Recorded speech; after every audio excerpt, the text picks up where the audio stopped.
आज की हमारी जो क्लास है वो वोकैबलरी को डेडिकेटेड है। वोकैबलरी की बात मैं इसलिए कर रहा क्योंकि इंग्लिश का मेन फैक्टर जो होता है वो वोकैब्स होती हैं, वर्ड मीनिंग्स होती हैं, है ना।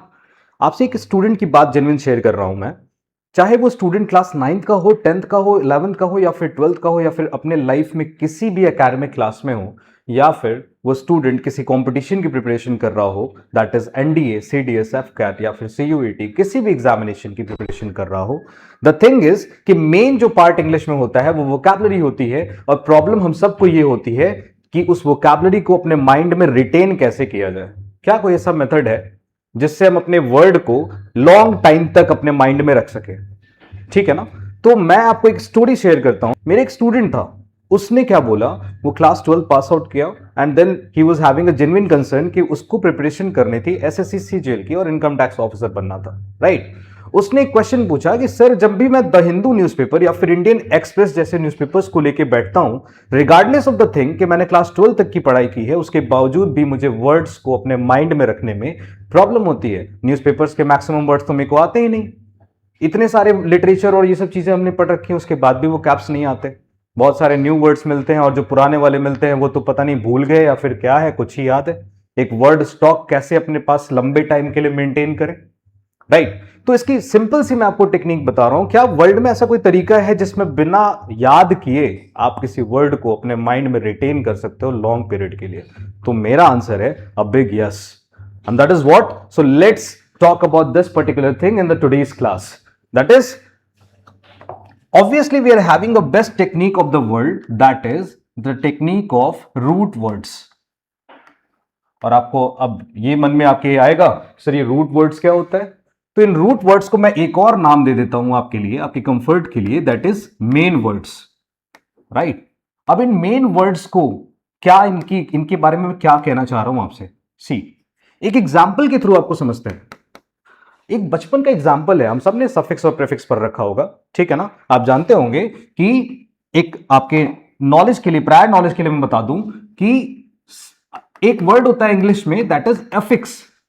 अफिक्स क्या होते हैं? ऐसे वर्ड के सेट जो क्या करते हैं, किसी भी वर्ड के, मेन वर्ड के आगे या पीछे लगकर एक न्यू वर्ड जनरेट करते हैं, इनको अफिक्स कहा जाता है। ये आगे भी लग सकते हैं किसी वर्ड के, पीछे भी लग सकते हैं किसी वर्ड के, है ना। नाउ द थिंग इज कि एफिक्स टू टाइप्स के होते हैं, एक को बोला जाता है प्रीफिक्स और एक को बोला जाता है सफिक्स। ये किसी भी वर्ड के आगे अटैच होता है, ठीक है ना, और ये किसी भी वर्ड के पीछे अटैच होता है। जब किसी वर्ड के आगे आप कोई वर्ड लगाओगे तो वो प्रीफिक्स होगा, और जब किसी वर्ड के पीछे कोई वर्ड लगाओगे तो वो सफिक्स होगा। लेकिन किसके आगे और किसके पीछे की बात मैं कर रहा हूं, तो वो रूट वर्ड्स होते हैं जिनके आगे और पीछे अफिक्स लगाया जाता है ना। तो आपको क्या ध्यान रखना है, एक एग्जाम्पल हम सब ने पढ़ा होगा कि यहां पर एक वर्ड लिखा हुआ है ऑनेस्ट, राइट। अब इस ऑनेस्ट वर्ड में मैंने क्या करना है कि इसको एक न्यू वर्ड में मुझे कन्वर्ट करना है ना। क्या कोई ऐसा तरीका है? ऑब्वियसली है। वो क्या है? देखिए, अगर हम सब ने एक कॉन्सेप्ट पढ़ा होगा कि इसके आगे मैं DIS लगा देता हूं, है ना, और लगाने का रिजल्ट क्या हुआ, यहां पर एक वर्ड बना जिसको हम कहते हैं डिसऑनेस्ट, ओके।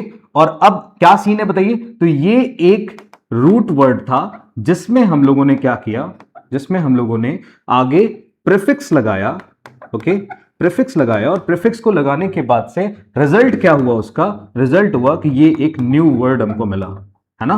तो मैं इस तरीके का यूज करने जा रहा हूं और इसके थ्रू आपको बहुत बड़े बड़े वर्ड सिखाऊंगा, एक बार में बिना याद किए आपको दिमाग में आपके बैठ जाएगा, है ना। दैट इज व्हाट, सी। तो मैंने आपको फॉर्मूला क्या बोला, फॉर्मूला ये बोला कि किसी भी रूट वर्ड में, है ना, किसी भी रूट वर्ड में आगे या तो आप प्रीफिक्स लगा दो, ओके, या फिर किसी भी रूट वर्ड में उसके पीछे आप सफिक्स लगा दो, ओके। तो रिजल्ट क्या मिलेगा? जो रिजल्ट होगा वो एक न्यू वर्ड होगा, है ना। और इसी टेक्निक का मैं यूज करने जा रहा हूं, वो रिजल्ट जो होगा वो एक न्यू वर्ड होगा, है ना। तो ये दो फॉर्मूलाज आपको अपने माइंड में रखने हैं, है ना, which you have to keep this particular thing in your mind so that आप वर्ड मीनिंग को इजी कर पाओ। ये दो तरीके मैंने आपको बताए हैं जिसके थ्रू आप वर्ड्स को अपने माइंड में लॉन्ग टाइम के लिए प्रोटेक्ट कर सकते हो, obviously, right. Now the thing is, इसके एग्जांपल्स की बात करते हैं, कैसे समझेंगे। तो आज की क्लास में मैं आपके सामने कुछ एग्जांपल्स लिखूंगा, लेकिन द थिंग इज कि आपको रूट वर्ड्स पता होने चाहिए, है ना। देखिए क्या एग्जांपल्स हैं, जैसे एक छोटा सा एग्जांपल आपको मैं देके दिखाता हूं, ठीक है ना। एक वर्ड है हमारे पास में ईगो, राइट, एक वर्ड हमारे पास में ईगो, और मैं आपसे क्या बोलूं ये कि हम इसी ईगो को हम क्या बोलते हैं हिंदी में, इसको हम लोग बोलते हैं दैट इज अहंकार, ओके, घमंड बोलते हैं ना यार, ये पर्सन जो है बहुत ईगोइस्टिक है ना। तो ईगोइस्टिक तो आपने बोल दिया उसको, बट आपको क्या रियल मीनिंग पता है ईगो का। तो आपको मैं इंटरेस्टिंग बात बता रहा हूं कि ईगो जो है ये एक पर्टिकुलरली रूट वर्ड है ना, और इसका जो लिटरल मीनिंग होता है वो होता है आई। शौक मत होइएगा, बहुत सारी चीजें हमको नहीं पता होती हैं, ठीक है ना। ईगो का जो रियल वर्ड होता है, रियल उसकी मीनिंग होती है that is the sense of I, okay. और मुझे इस आई का यूज करके नाउ, अब मुझे इस आई का यूज करके देखना है कि कितने वर्ड्स हम बना सकते हैं, है ना, कितने वर्ड्स बना सकते हैं। देखिए मैं आपको इंटरेस्टिंगली बता रहा हूं कि ईगो का यूज करके कौन कौन से वर्ड्स बन सकते हैं, है ना। So I am going to create, एक वर्ड है हमारे पास में जिसका नाम है ईगोइस्ट, ओके। एक वर्ड है जिसका नाम है ईगोटिस्ट, ओके। एक वर्ड है जिसका नाम है ईगोसेंट्रिक, ओके। एक वर्ड है जिसका नाम है ईगोमैनियक, ईगोमैनियक, ओके। और एक वर्ड है जिसका नाम है ईगोइज्म। अब आप एक चीज नोटिस करिएगा, मैंने एक रूट वर्ड से कितने सारे वर्ड जनरेट किए। तो मैंने एक रूट वर्ड से 1 2 3 4 5, इन 5 वर्ड्स की मीनिंग मैं आपको तुरंत समझाता हूं और बहुत इजीली आपके दिमाग में आ जाएगा, कोई भी नीड नहीं होगी, पूरी लाइफ आप नहीं भूलोगे। क्या करना है उसके लिए, देखिए बहुत सिंपल एक टेक्निक है कि ईगोइस्ट का मीनिंग क्या होता है। तो आप ऐसे समझ लीजिए, यहां पे साइड में मैं रूट वर्ड्स की कुछ मीनिंग समझा दे रहा हूं आपको, यहां पे मैं रूट वर्ड्स लिख रहा हूं और इन मीनिंग्स को आप क्लियर रखिएगा, है ना। तो रूट वर्ड्स की जो मैं बात कर रहा था, उन रूट वर्ड्स में आपको क्या करना है, बेसिकली आपको ये ध्यान रखना है कि यहां पर मैंने, अगर आपको कहीं पे भी ईगो वर्ड दिख जाए तो इसका मीनिंग होता है आई। अगर किसी भी वर्ड के लास्ट में IST आपको लगा हुआ मिल जाए तो ऑब्वियसली आप एक बार में समझिएगा कि ये किसी पर्सन की बात हो रही है, डेफिनेटली ये कोई पर्सन होगा, है ना। अगर किसी भी वर्ड के लास्ट में आपको ISM मिल जाए, है ना, तो इसका मतलब वो कोई आइडियोलॉजी है, वो कोई थॉट प्रोसेस है, राइट, वो कोई थॉट प्रोसेस है, ओके, सोचने का एक तरीका है, वे ऑफ थिंकिंग है ना। अगर किसी भी वर्ड में आपको, या फिर ऐसा हो कि वर्ड्स के बीच में टी आपको वेकेंट दिख रहा हो, टी आपको वेकेंट दिख रहा हो, तो इस टी का मतलब होता है टॉक। टी का क्या मीनिंग होता है, टॉक, है ना। इन वर्ड्स के थ्रू अब हम लोग क्या करते हैं, मीनिंग को इंटरप्रेट करने का ट्राई करते हैं कि क्या हम बिना याद किए इन सब वर्ड्स को देख सकते हैं एक रूट वर्ड के थ्रू। देखिए अब अगर मैं ईगोइस्ट की बात करूं तो ये 2 रूट वर्ड से मिलकर बना है, एक का नाम है ईगो और एक का नाम है IST, ओके।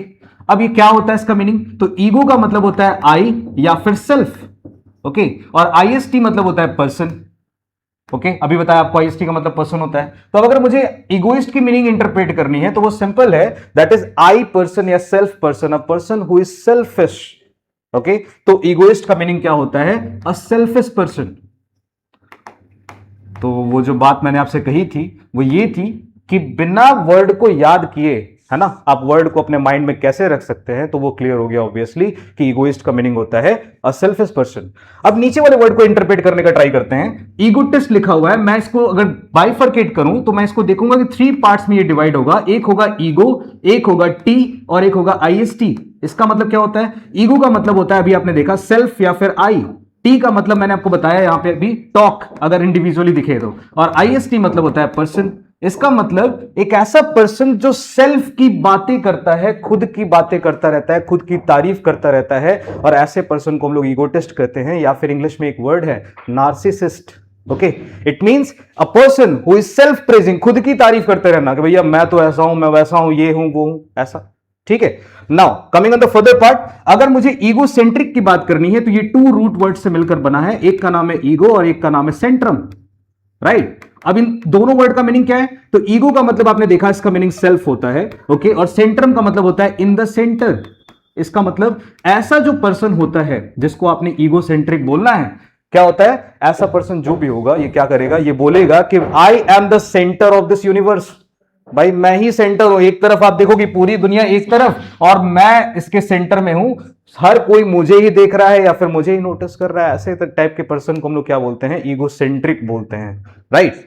ईगो का लेवल थोड़ा सा और बढ़ाइए, और ये ईगो का बेसिक लेवल था, थोड़ा सा इंक्रीज किया, वो पर्सन खुद की तारीफ कर रहा है, थोड़ा सा इंक्रीज किया, वो पर्सन जो है अपने आप को सेंटर मान रहा है पूरे यूनिवर्स का, और थोड़ा सा और इंक्रीज करते हैं और अब देखते हैं ईगो मैनियक की जब बात करेंगे तो ईगो का लेवल इतना बढ़ गया कि यहां पर ईगो और मैनिया दो वर्ड से ये मिलकर बना है। मैनिया का मतलब होता है मैडनेस, पागलपन, है ना, सम सॉर्ट ऑफ इलनेस, और ईगो का मतलब सेल्फ।